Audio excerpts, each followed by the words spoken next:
तो हम आप तमाम भाइयों से भी कहना चाहें, आप लोगों को भी मालूम होगा कि कहां कहां गैर मजरूआ जमीन जब दबंग लोग, ताकत वाला लोग अपने कब्जे में कर लेता है तो सरकार उसको खोज रही है। निश्चित रूप से उसके हलक से वो जमीन निकाला जाएगा। पूरे मंच पर उपस्थित यहाँ के पूर्व के जिला पार्षद आदरणीय राव साहब जी, हम लोग के बीच उपस्थित है थाना प्रभारी भगवानपुर इंस्पेक्टर साहब, हमारे मंच पर उपस्थित सभी नेतागण, आप बहनों भाइयों, बीजेपी के मंडल के अध्यक्ष पंकज जी यहाँ उपस्थित हैं।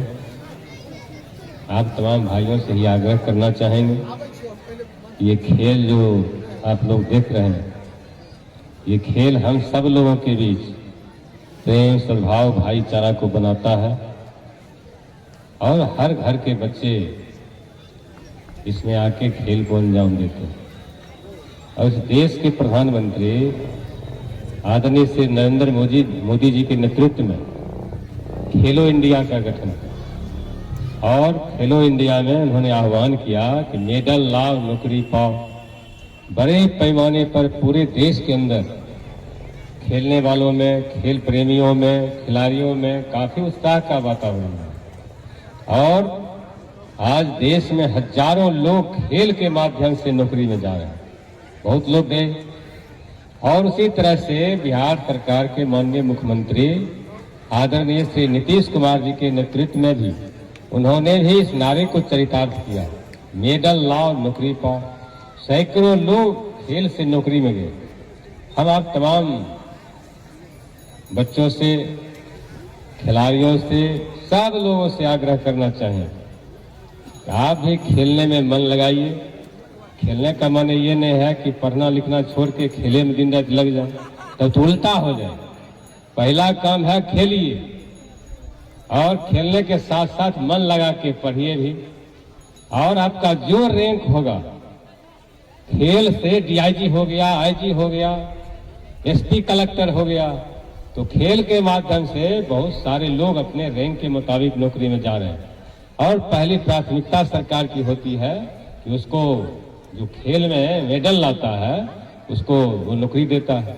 तो सब लोगों से आग्रह कि मन लगा के खेलिए और सरकार का भी ध्यान खेल की तरफ है। काफी खेल में सरकार अपना ताकत लगा रहा है, काफी इन्वेस्ट हो रहा है, इसलिए सब लोग मन लगा करके खेलिए, मेडल लाइए, देश के लिए खेलिए, राष्ट्र के लिए खेलिए और बिहार के लिए खेलिए। बिहार का नाम पूरे दुनिया में रोशन कीजिए। हम खिलाड़ियों से आग्रह करना चाहें। सदारथ बाबू कई चीज की चर्चा कर रहे हैं, वो बीटीआर नगर है यहाँ, उन लोग को मालूम है, बहुत लोग को पर्चा मिला है, बहुत लोग को नहीं मिला है। हम लोग भी प्रयास में लगे हुए हैं कि सब लोग को पर्चा मिले। सब लोगों को जब पर्चा मिलेगा तब उसको घर मिलेगा। सब लोग लगे हुए हैं। इसलिए एसडीओ साहब से रात ही बातचीत हो रही थी कि पूरा शिनाख्त किया जाए जिसके मोहल्ला में जहाँ तहाँ बसा हुआ, अगर उसको पर्चा नहीं मिला है पर्चा दीजिए। और ये जो अभी एसडीओ साहब यहाँ आने वाले हैं, एसडीओ साहब को हमने कहा अभी तक पूरे विधानसभा क्षेत्र में हजारों लोगों को पर्चा दिया गया।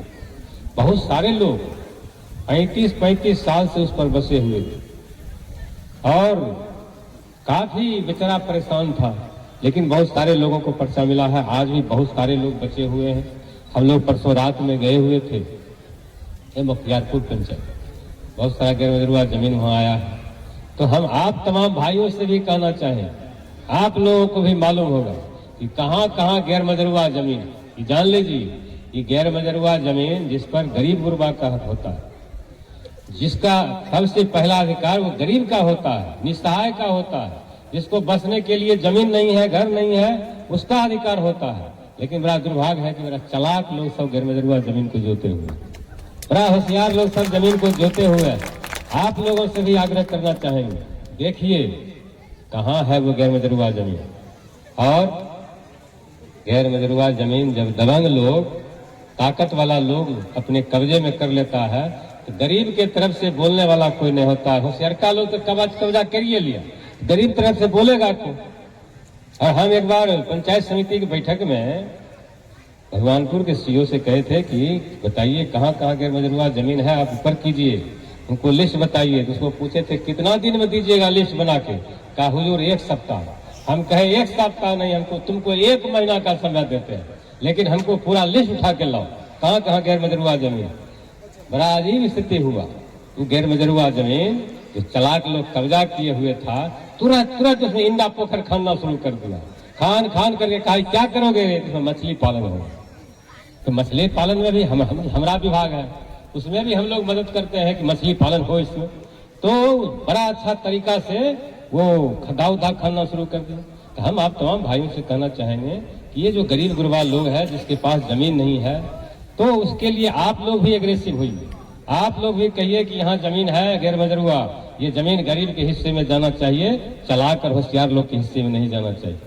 और हम लोग देखे हैं, अभी चलिएगा वो दियारा के क्षेत्र में, तो दियारा के क्षेत्र में वो गैर मजरूआ जमीन मुट्ठी भर लोग उस पर कब्जा किए हुए।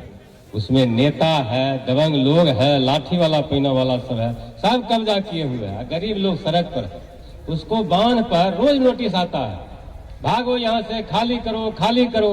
अब होशियारका सब गैर मजरूआ जमीन पर जिस पर सरकार बसाता उसके कब्जा में, तो सरकार उसको खोज रही है। निश्चित रूप से उसके हलक से वो जमीन निकाला जाएगा।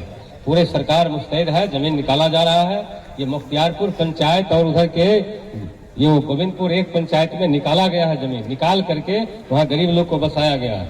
उसी तरह से यहाँ भी आप बताइए कहाँ गैर मजरूआ जमीन है। और गैर मजरूआ जमीन जब निकलेगा तब न गरीब का उपाय पत्र होगा, गरीब बसेगा। और एक चीज हम तमाम भाइयों से कहना चाहेंगे, एक चीज सब लोग ध्यान रखिए कि हम जहाँ हैं, जिसको स्वर्ग भी कहते हैं, नरक कहते हैं, सब लोग कहता है कि स्वर्ग वही है, नरक वो वही है। ये जान लीजिए, न वहाँ स्वर्ग है न वहाँ नरक, जो है सब ही है।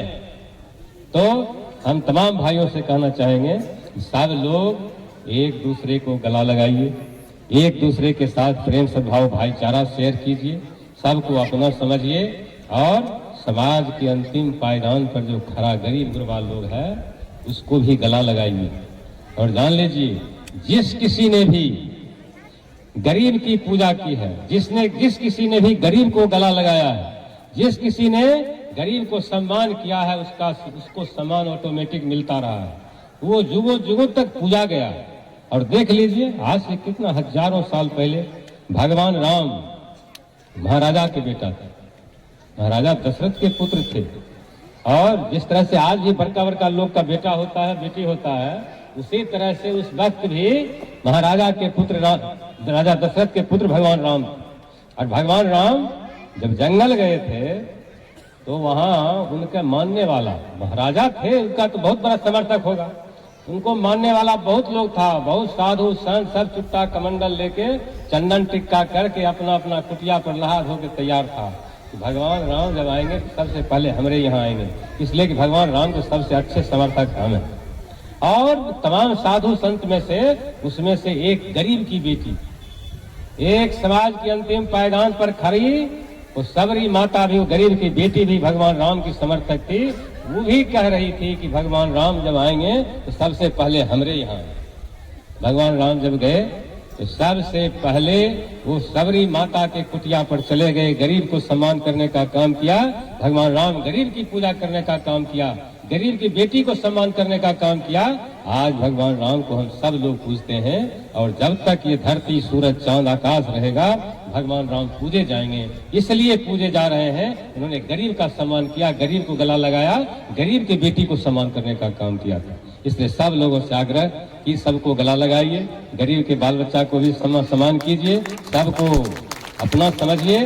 और एक चीज जरूर सबसे कहना चाहेंगे कि सब लोग, अभी हमारी माँ बहन भी हैं, सब लोग हैं, सबको कहना चाहेंगे अपने बेटा बेटी को स्कूल भेजिए, उसको पढ़ाइए लिखाइए। और ये भी ध्यान में रखिए कि हमारा बाल बच्चा स्कूल जा रहा है और पास पड़ोस का किसका बच्चा स्कूल नहीं जाता है, उसको भी प्रेरित कीजिए कि वो भी स्कूल जाए, वो भी पढ़े।